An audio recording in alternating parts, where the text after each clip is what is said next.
Hi everyone, and welcome to this tutorial on BBrowserX Pro, BioTuring's platform for single-cell analysis and visualization. Today we'll walk through the essential steps of analyzing your own data from submission and cell type annotation to various downstream analyses.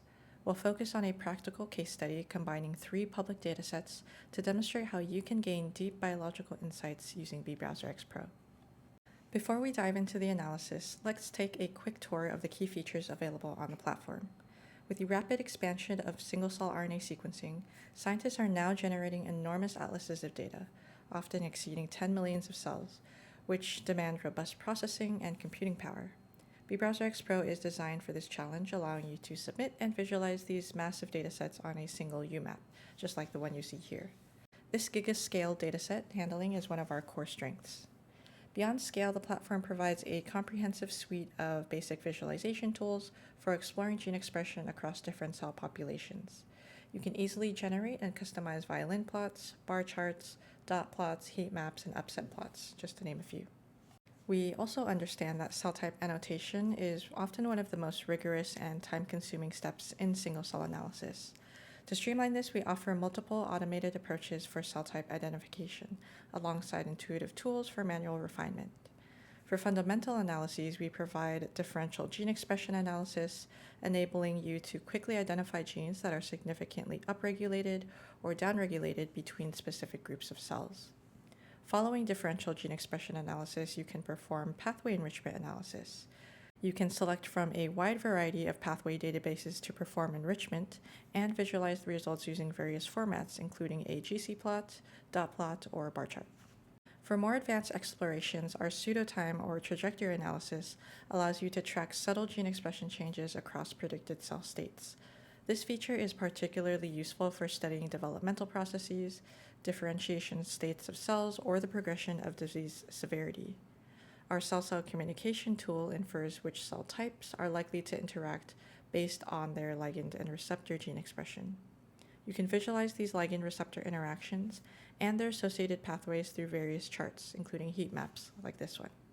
Furthermore, our cancer cell prediction tool identifies potentially cancerous or malignant cells by inferring their copy number variation, also known as CNV. This is a good resource for cancer biologists and those studying tumor microenvironments. Cells exhibiting significant upregulation or downregulation of proximal genes will display a high CNV score, leading to their classification as cancerous. Our team benchmarked these predictions by leveraging spatial data.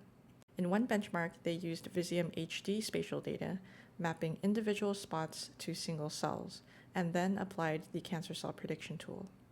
After calculating CNV scores on the single-cell dataset, they mapped these predicted cancer cells back to the spatial image. The results demonstrated that the predicted cancer cells localized to the periphery of the tissue.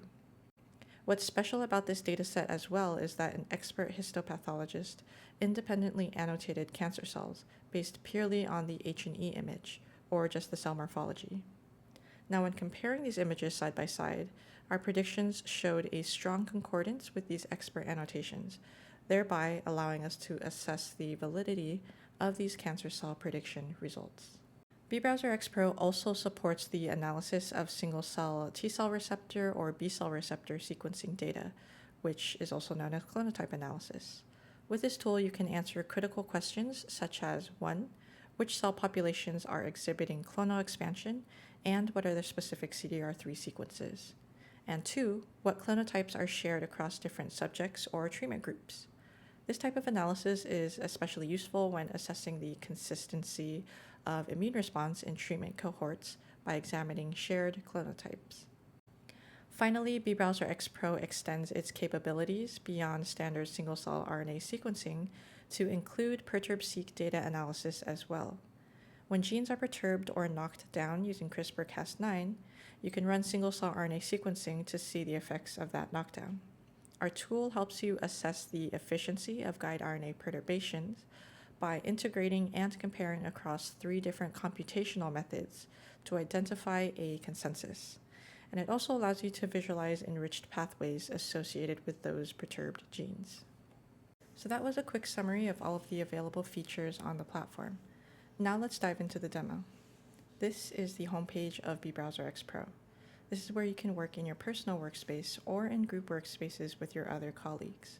In a group workspace, you and your colleagues can see each other's data and analyses. Data is also organized by the species as well.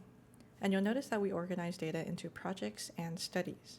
Projects you can think of as a folder, and a study you can think of as a file or a dataset.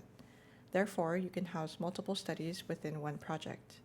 If you don't yet have your own proprietary dataset, you can explore our public studies here. Studies in the Shared With Me tab are studies that are shared to you directly from your colleagues. Similar to file sharing in Google Drive, you'll either have permission to only view or have full editing permission for these studies. The Bookmarks tab is where you house all of the bookmarked data from Talk to Data, which is BioTuring's database of manually curated public datasets. Now I'll go over the 4 ways in which you can upload to BBrowserX Pro. The first way is for longtime users of BioTuring.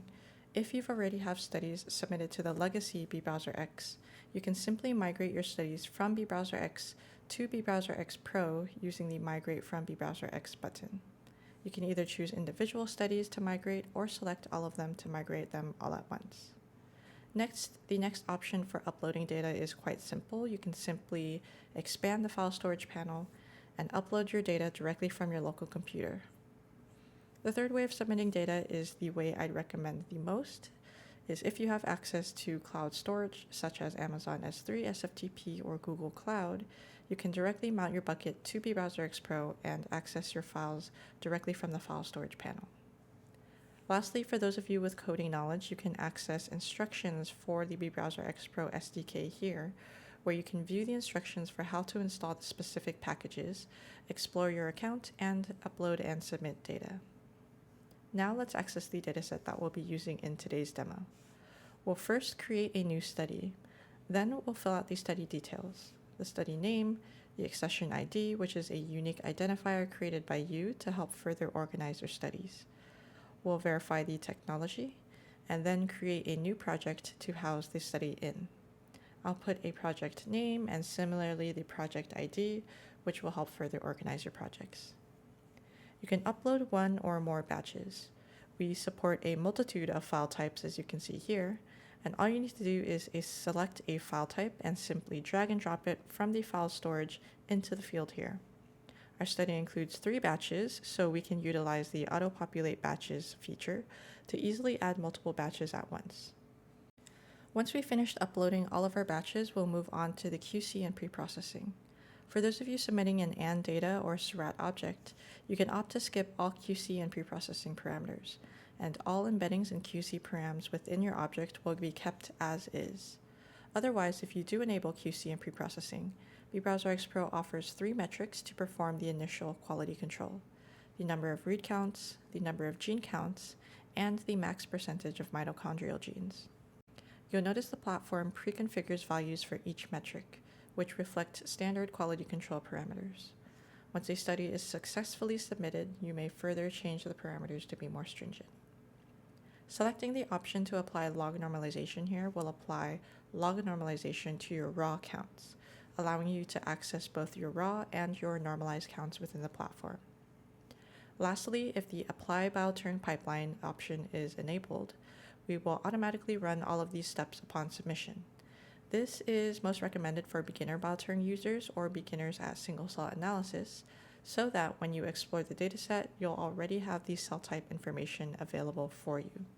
Once you've added your study, you can view the status of your study on the workspace. When the status changes to ready to use, you can now start exploring the study.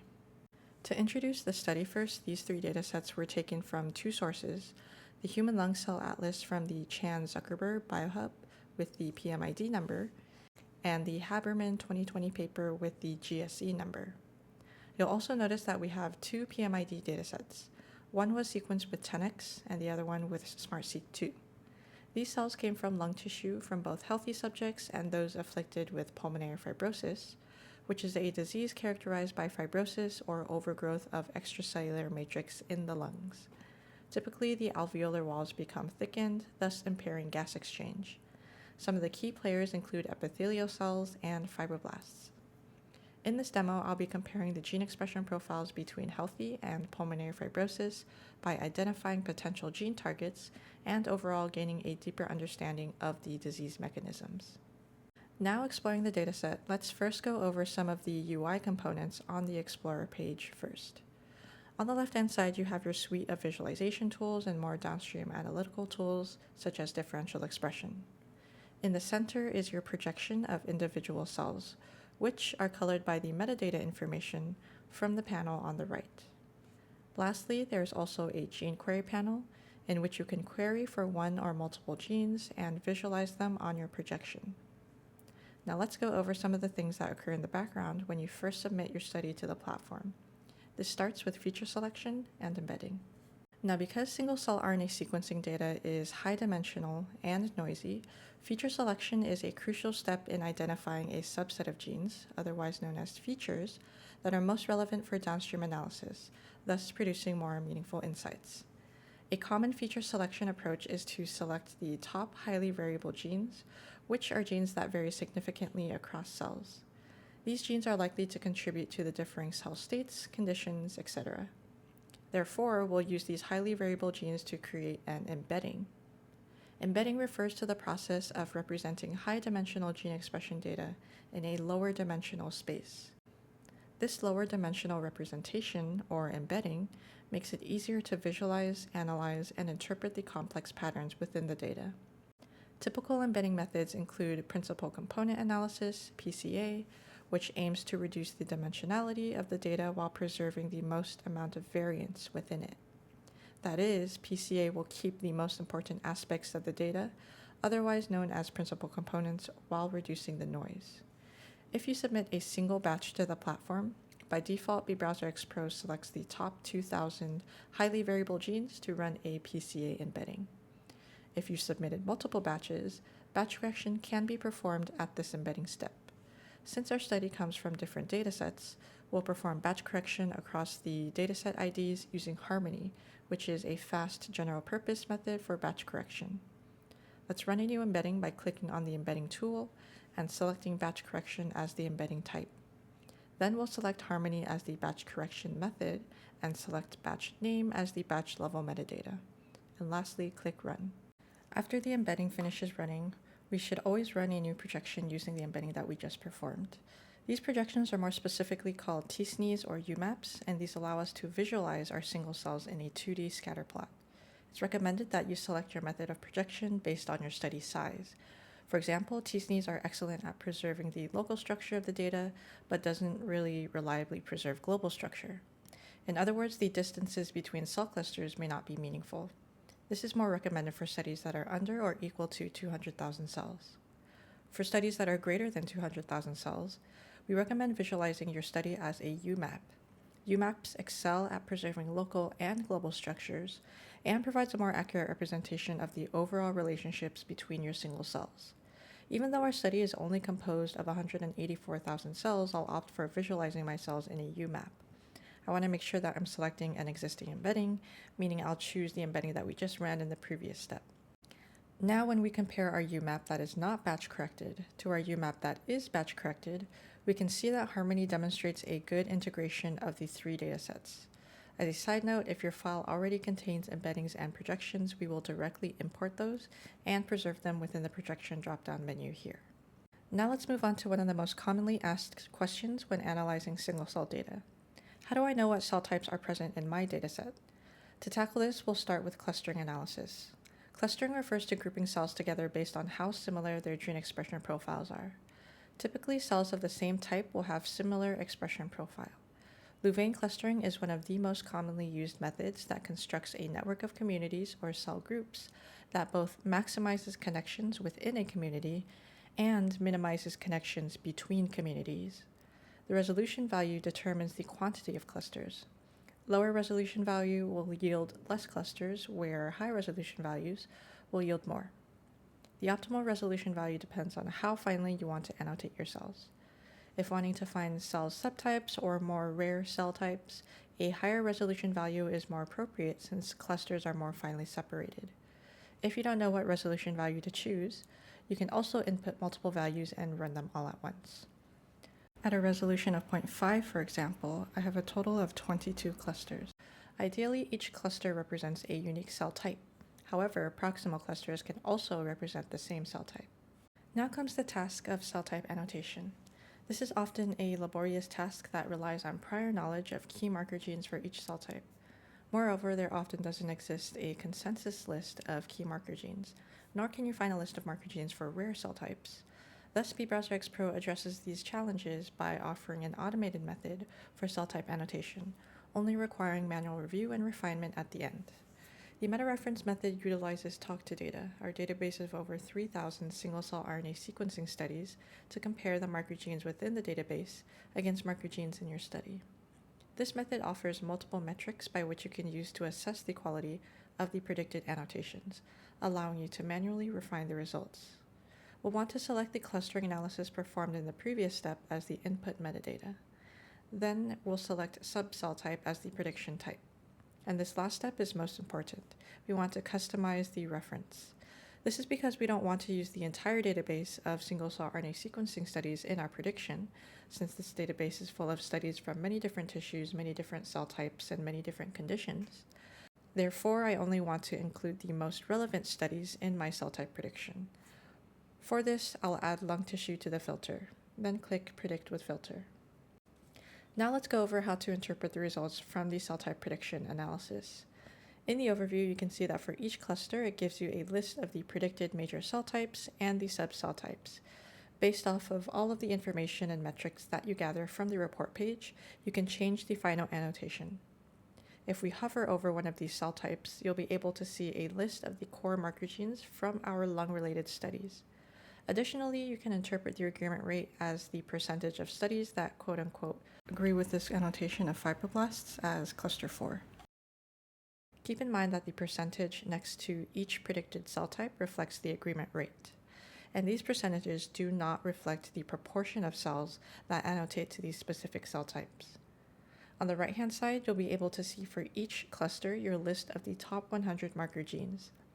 Essentially, the cell type prediction tool is taking your top 100 marker genes and comparing it to the marker gene list of the predicted cell types to see how well they overlap with each other. Moving on to the Details tab, this is where you can get an overview of all of the studies that were used in the prediction. Hovering over one of the nodes, we can see how the authors have annotated this cluster within this particular dataset, as well as a list of the author's marker genes, the overlap score, the similarity score, and the rank of the selected gene within your cluster.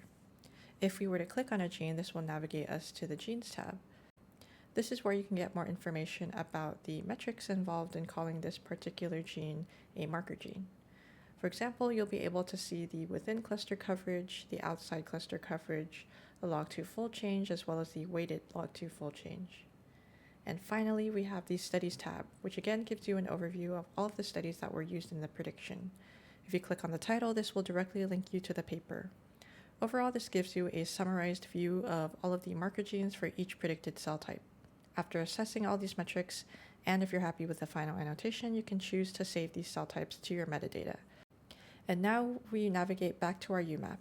We're able to visualize all of these cell types. Some of the key insights we can gather from here is that the cell type prediction tool predicted a total of 17 unique cell types. Macrophages also appear to be the dominant cell type within this dataset. Now that we have our cell types annotated, we can begin to visualize gene expression differences across our cell types and conditions. If we click into the Basic Charts tool, then select the cell type metadata in the panel on the right, then input Marco and COL1A1, which are marker genes for macrophages and fibroblasts respectively, I can then visualize the expression of these two genes across my different cell types. Furthermore, I can split each cell type by the condition. Here I can see that Marco, a receptor expressed mainly in alveolar macrophages, has slightly lower expression in pulmonary fibrosis when compared to normal. Our other gene, COL1A1, which is a collagen-producing gene, is most highly expressed in fibroblasts of lung cell types in pulmonary fibrosis, and this is indicative of overgrowth of extracellular matrix and fibrosis. In our visualization tool, we also have a cell proportion chart. This is quite useful in looking at how cell types are distributed across our different conditions. For example, here when comparing pulmonary fibrosis versus normal, I see that capillary endothelial cells appear to be decreased in pulmonary fibrosis, which is indicative of lung injury and dysfunction. Another commonly asked question is, how do I identify the gene expression differences between my different conditions? This is where differential gene expression analysis comes into play. The analysis identifies genes that are upregulated or downregulated, or in other words, differentially expressed in a population of cells. Highly differentially expressed genes often have biological significance, as they could be drivers or contributors to a phenotype. Differential expression analysis is also ubiquitously used in marker gene analysis to find top marker genes distinguishing different cell types. For this, we offer many different methods to perform differential expression analysis. I'll opt to use the pseudobulk method, which is one of the standard methods in single-cell analysis and is often the most recommended because the results are more likely to reflect the biology that's occurring. This is because pseudobulk will first group together cells based on which sample they came from. Then we'll perform the comparison across the two conditions. Thus, we are performing a comparison at the sample level. In the advanced parameters, I want to ensure that the raw counts are being used, since the DE-seq2 algorithm requires input of raw counts. In this analysis, I want to compare my macrophages in pulmonary fibrosis versus macrophages in normal. To choose my two groups, I can select cells using the composition tool. I'll generate my tree, choosing cell type as my level 1, and restricting the level to only display macrophages. And for level 2, I'll choose my conditions.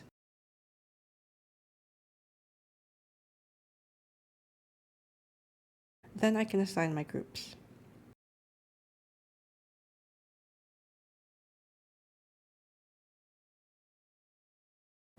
In the results page, I can see my list of differentially expressed genes in a table on the left, and a volcano plot on the right which summarizes the gene table. CCL2 is highly upregulated in pulmonary fibrosis and is known to play a critical role in the disease. CCL2 is the primary ligand for the CCR2 receptor and functions in mobilizing monocytes to sites of lung injury and inflammation. In mouse models, these recruited monocytes often differentiate into a macrophage subtype that adopt a profibrotic phenotype. Before we move on to our next analysis, I want to quickly introduce our other platform used for figure editing and chart customization, called BioVinci. BioVinci is integrated into BBrowserX Pro so that charts generated on this platform can be exported and edited on BioVinci. BioVinci is also integrated into all of our other analytical platforms, such as SpatialX and SmartBulk. So anytime you see the BioVinci logo, you can click the button to export the current chart. And once opened in BioVinci, you can begin to change the font size, the color palette, and other configurations. You can export the figures in a variety of high-resolution formats so that you can use these in presentations or publications. Now switching back to BBrowserX Pro, following differential expression, we can now perform pathway enrichment analysis, or more specifically, gene set enrichment analysis. This will take our list of differentially expressed genes as input to identify biological pathways that are likely activated or suppressed in a population of cells. Our list of differentially expressed genes are first ranked based on a specific ranking metric. To understand the next steps that follow, first we'll run the pathway enrichment analysis. We can select all the pathway databases to be used in the enrichment analysis and select signal to noise as the ranking metric. In the reports page, we can see our list of enriched pathways on the left and a gene set enrichment plot or GC plot on the right. To interpret this plot, we can select up to 3 pathways to display.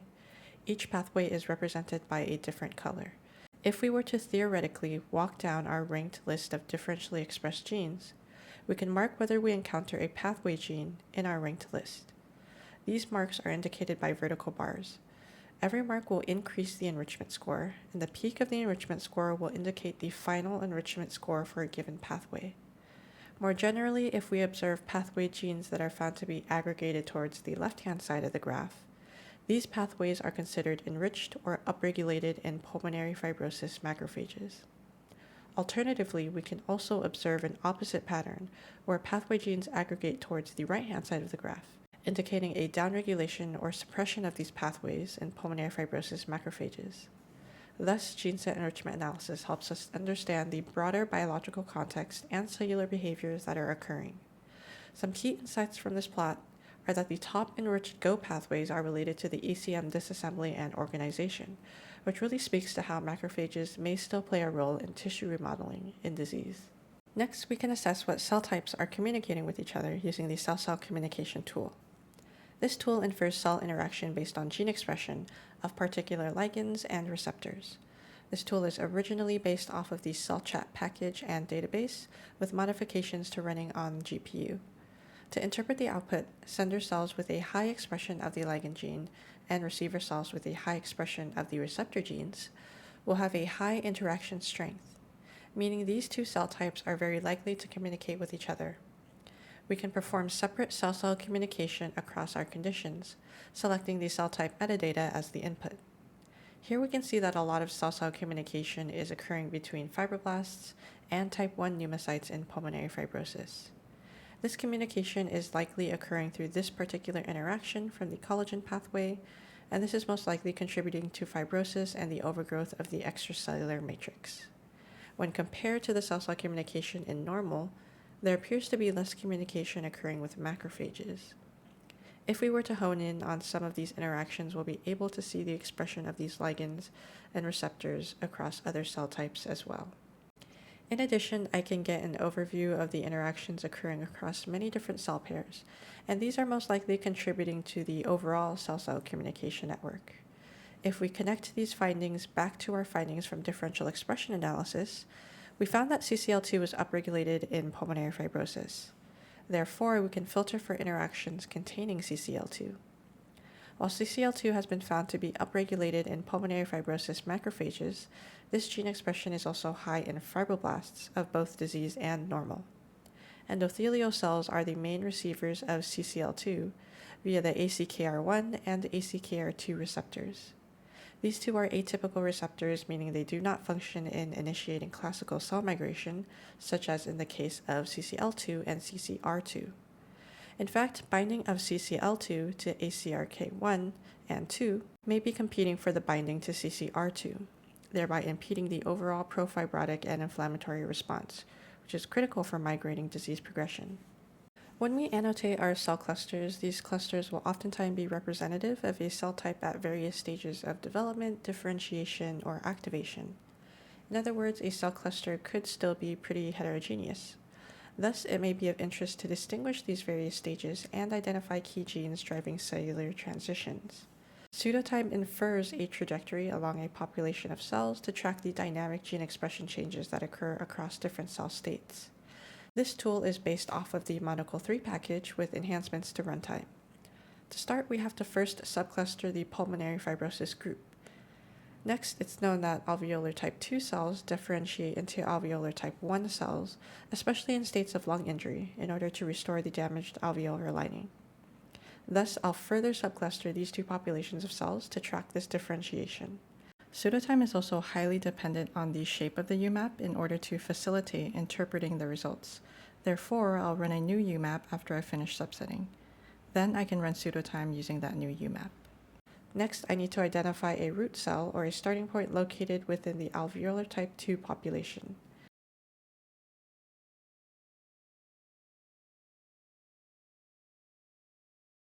Genes involved in the cellular transition are found on the left.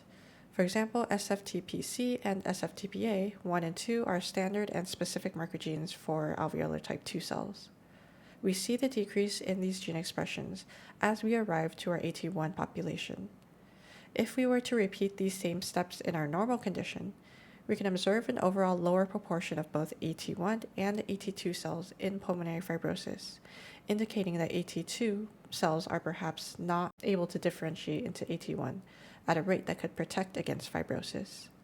Additionally, in our normal group, the AT2, AT1 population appears more difficult to distinguish from one another due to the proximity of these cell clusters and the gradual increase of SFTPC.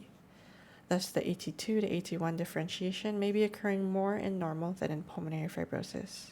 As mentioned previously, the cancer cell prediction tool is mainly used to discern heterogeneous cell populations within a tumor. However, this tool can also be used to identify potential subtypes of a diseased population. For example, if a few subjects within a diseased population exhibit a proportion of cells predicted to be cancerous, this may be indicative of a more severe disease phenotype, and it may be of interest to explore this subpopulation further. Before we can begin a new cancer cell prediction analysis, we'll need to combine two metadata categories together to see both the subject ID and the condition as one metadata category. I'll click the Manage Metadata button, add metadata, then select Combine Multi-Metadata. For level 1, I'll choose Subject ID, and for level 2, Condition. Now I can see both metadata as one.